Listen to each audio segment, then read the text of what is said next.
one day, over 100 years ago, Ursula Townsley was waiting for Kenneth McNair in a great beechwood where brown nuts were falling and an October wind was making the leaves dance on the ground like pixie people.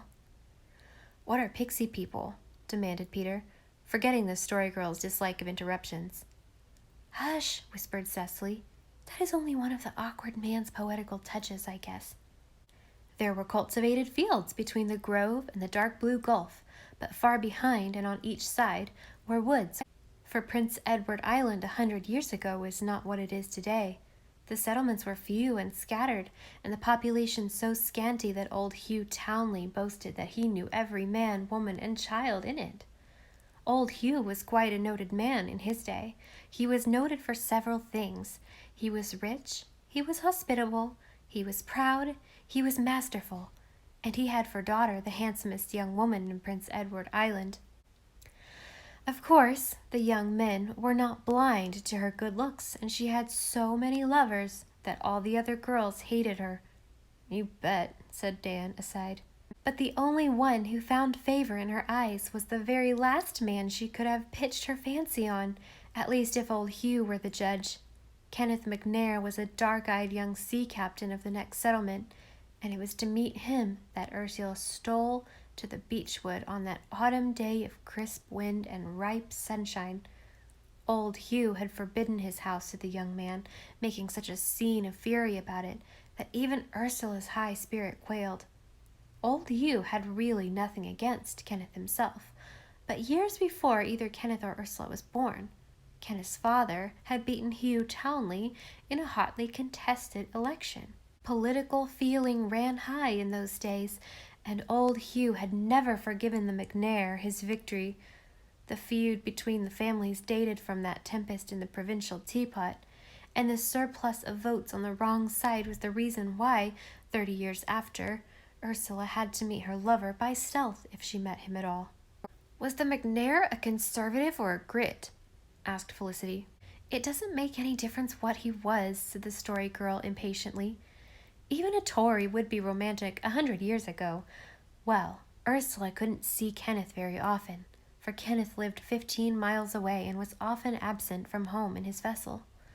On this particular day, it was nearly 3 months since they had met. The Sunday before, young Sandy McNair had been in Carlisle church. He had risen at dawn that morning, walked barefooted for 8 miles along the shore carrying his shoes, hired a harbor fisherman to row him over the channel, and then walked 8 miles more to the church at Carlisle. Less, it is to be feared, from a zeal for holy things than that he might do an errand for his adored brother Kenneth. He carried a letter which he contrived to pass into Ursula's hand in the crowd as the people came out. This letter asked Ursula to meet Kenneth in the beechwood the next afternoon, and so she stole away there when suspicious father and watchful stepmother thought she was spinning in the granary loft." "It was very wrong of her to deceive her parents," said Felicity primly. The Story Girl couldn't deny this, so she evaded the ethical side of the question skillfully. "I am not telling you what Ursula Townsley ought to have done," she said loftily. "I am only telling you what she did do. If you don't want to hear it, you needn't listen, of course. There wouldn't be many stories to tell if nobody ever did anything she shouldn't do. Well, when Kenneth came, the meeting was just what might have been expected between two lovers who had taken their last kiss 3 months before. So it was a good half hour before Ursula said, 'Oh, Kenneth, I cannot stay long. I shall be missed. You said in your letter that you had something important to talk of. What is it?' 'My news is this, Ursula. Next Saturday morning, my vessel, the Fair Lady, with her captain on board, sails at dawn from Charlottetown Harbor, bound for Buenos Aires. At this season, this means a safe and sure return, next May.'" "Kenneth!" cried Ursula. She turned pale and burst into tears. "How can you think of leaving me? Oh, you are cruel." "Why, no, sweetheart," laughed Kenneth. "The captain of the Fair Lady will take his bride with him. We'll spend our honeymoon on the high seas, Ursula, and the cold Canadian winter under southern palms. "You want me to run away with you, Kenneth?" exclaimed Ursula.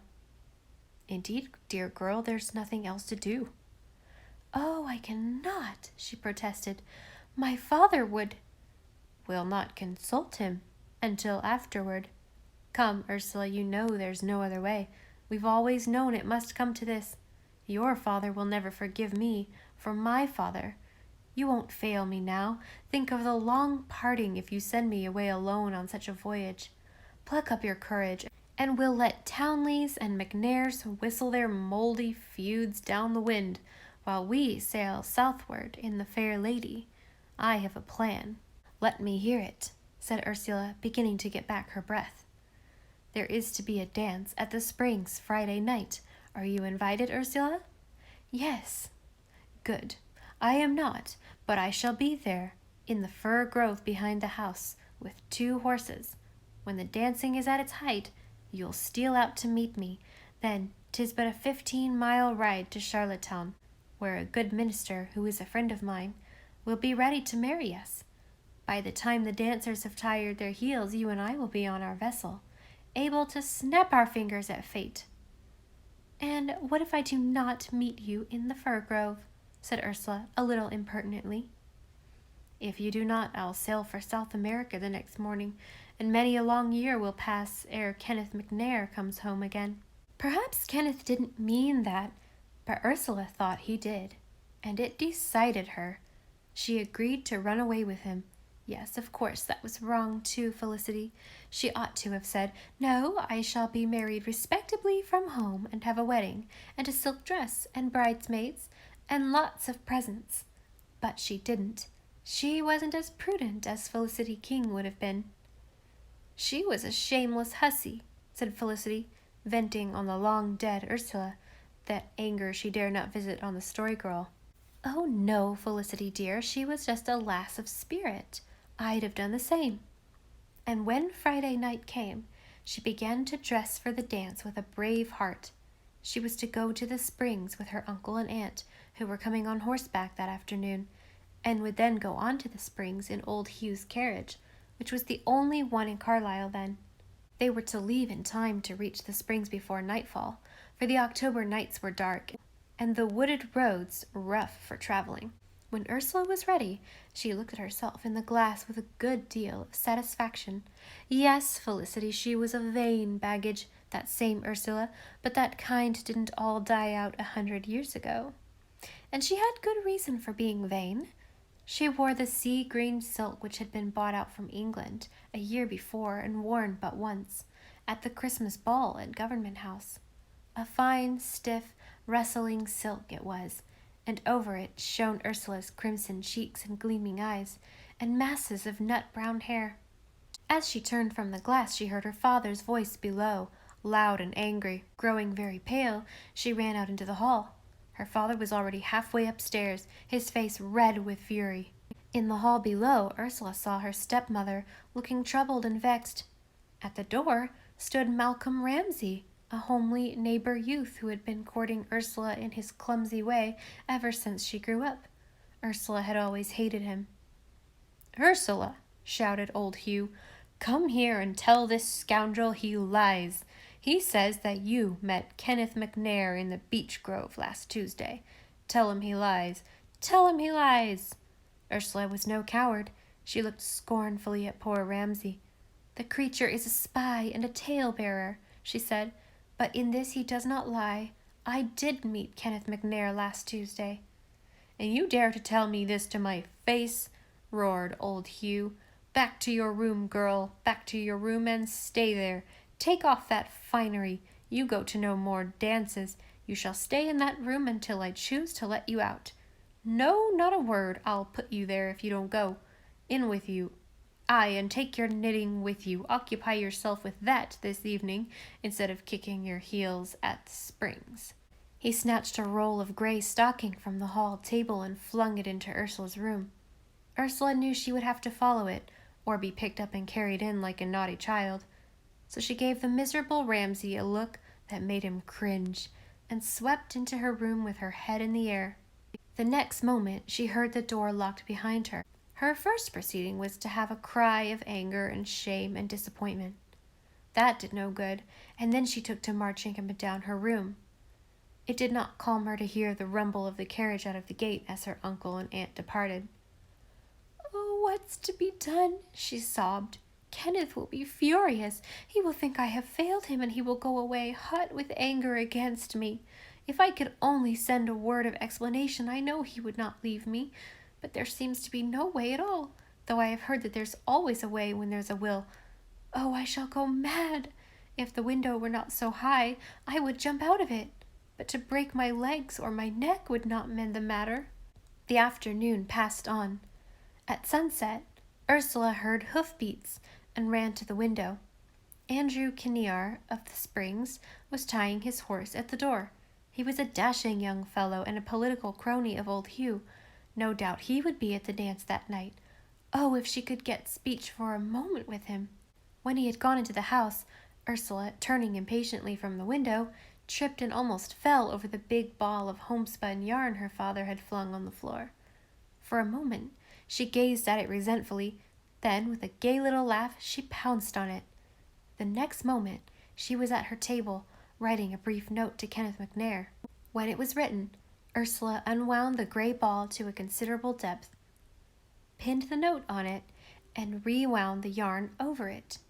A gray ball, the color of the twilight, might escape observation, where a white missive fluttering down from an upper window would surely be seen by someone. Then she softly opened her window and waited. It was dusk when Andrew went away. Fortunately, old Hugh did not come to the door with him.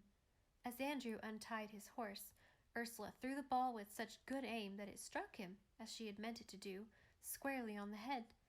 Andrew looked up at her window. She leaned out, put her finger warningly on her lips, pointed to the ball, and nodded. Andrew, looking somewhat puzzled, picked up the ball, sprang to his saddle, and galloped off. So far, well, thought Ursula. But would Andrew understand? Would he have wit enough to think of exploring the big, knobby ball for its delicate secret? And would he be at the dance after all? The evening dragged by. Time had never seemed so long to Ursula. She could not rest or sleep. It was midnight before she heard the patter of a handful of gravel on her window panes. In a trice she was leaning out. Below in the darkness stood Kenneth McNair. "Oh, Kenneth, did you get my letter? And is it safe for you to be here?" "Safe enough. Your father is in bed. I've waited 2 hours down the road for his light to go out, and an extra half-hour to put him to sleep. The horses are there. Slip down and out, Ursula. We'll make Charlottetown by dawn yet." "That's easier said than done, lad. I'm locked in. But do you go out behind the new barn and bring the ladder you will find there." 5 minutes later, Miss Ursula, hooded and cloaked, scrambled soundlessly down the ladder, and in 5 more minutes she and Kenneth were riding along the road. "There's a stiff gallop before us, Ursula," said Kenneth. "I would ride to the world's end with you, Kenneth McNair," said Ursula. Oh, of course, she shouldn't have said anything of the sort, Felicity, but you see people had no etiquette departments in those days. And when the red sunlight of a fair October dawn was shining over the gray sea, the fair lady sailed out of Charlottetown harbor. On her deck stood Kenneth and Ursula McNair, and in her hand, as a most precious treasure, the bride carried a ball of gray homespun yarn. "Well," said Dan, yawning, "I like that kind of a story. Nobody goes and dies in it, that's one good thing." "Did old Hugh forgive Ursula?" I asked. "The story stopped there in the brown book," said the Story Girl, "but the awkward man says he did after a while." "It must be rather romantic to be run away with," remarked Cecily wistfully. "Don't you get such silly notions in your head, Cecily King," said Felicity severely.